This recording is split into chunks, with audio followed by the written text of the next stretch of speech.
Hello भाई, क्या हाल चाल है? बढ़िया। चलिए, मैं भी बहुत बढ़िया हूँ। और आज आप लोग का सवाल नंबर 7 मतलब प्रश्नावली 3.2 का अंतिम सवाल होगा। तो सवाल कुछ इस प्रकार से है कि समीकरण x माइनस वाई प्लस 1 बराबर 0, 3x प्लस 2y माइनस 12 बराबर 0 का ग्राफ खींचिए। x अक्ष और इन रेखाओं से बने त्रिभुज के शीर्षों के निर्देशांक ज्ञात कीजिए और त्रिभुजाकार पटेल को छायांकित कीजिए। चलिए, हमका सवाल मिल गया है हमारे पास। पहले हल लिखते थे, यहाँ पे प्यारा सा एक हल लिख दिए, ठीक है ना।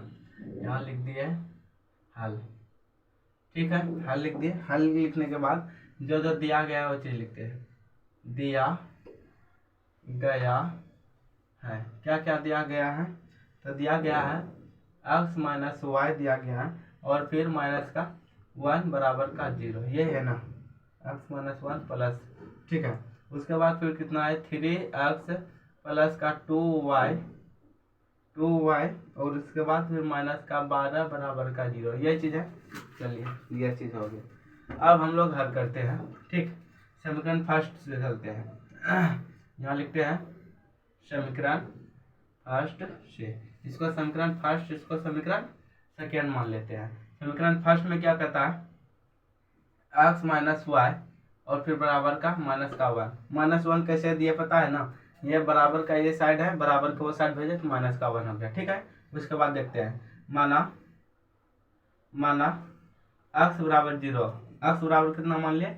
0। तो x के जगह पर हम यहाँ क्या लिखेंगे? 0। 0 माइनस 1 बराबर का माइनस 1।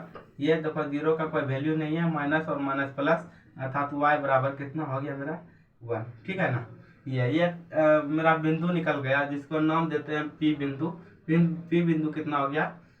माइनस का 1 और माइनस का 0 से x बराबर कितना रखें? 0, और निकल कर आया कितना? 1, ठीक है ना। ये मेरा एक बिंदु हो गया। दूसरा बिंदु देखते हैं, यहाँ लिखते हैं माना y बराबर 0। y बराबर हम 0 मानते हैं, तो कितना? तो x माइनस वाई और फिर बराबर में कितना? तो माइनस का 1, ये है ना। y के स्थान पर 0 हमको लिखना है, तो x माइनस 0 बराबर का माइनस का 1, तो x बराबर कितना हो गया? माइनस का 1। q बिंदु हमको मिल गया कितना? q बिंदु मिल गया कितना? x कितना है? माइनस का 1, y कितना है? 0, ठीक है। उसके बाद इसको क्या करते हैं? इसको सारणी पे भी दर्शा सकते हैं। सारणी में इस प्रकार से हम दर्शा सकते हैं, ठीक है ना। यहाँ रहता है x और यहाँ रहता है y, ठीक है ना। सारणी में इस प्रकार से दर्शा सकते हैं। हम यहाँ पहले माने कितना? पहले माने x बराबर 0, हमारे पास निकल कर आया कितना? 1।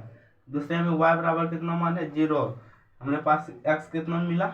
माइनस का 1, ठीक ना। इस प्रकार से सारणी में हमें दर्शा सकते हैं। उसके बाद से चलते हैं, इधर मेरे पास जगह नहीं है। चलिए, अब चलते हैं समीकरण सेकेंड से। समीकरण किससे भाई? तो सेकेंड से। समीकरण सेकेंड क्या कहता है? 3x प्लस का 2y और फिर बराबर का 12। बराबर 12 कैसे हो गया पता है आप लोग को? बराबर 12, क्योंकि ये साइड माइनस में, ये साइड के बराबर के, तो प्लस में आ गया, ठीक है। अब देखो, माना x बराबर कितना? 0। x के बराबर 0 माने तो 3 के जगह x के जगह 0 रखना है, तो मान लिए 3 0, ठीक है, प्लस 2y बराबर का 12, ठीक है ना। ये हो गया। उसके बाद देखो, 3 को मल्टीप्लाई करेंगे, मतलब गुना करेंगे किससे? 0 से, तो 0 हो गया, इसका काम खत्म। फिर 2y फिर बराबर 12, 2 छके 12, y बराबर 6, y बराबर 6, सही है। चलिए, हमको एगो बिंदु और मिल गया। क्या बिंदु? यहाँ P बिंदु, Q बिंदु, यहाँ इसका नाम दे देते हैं R बिंदु।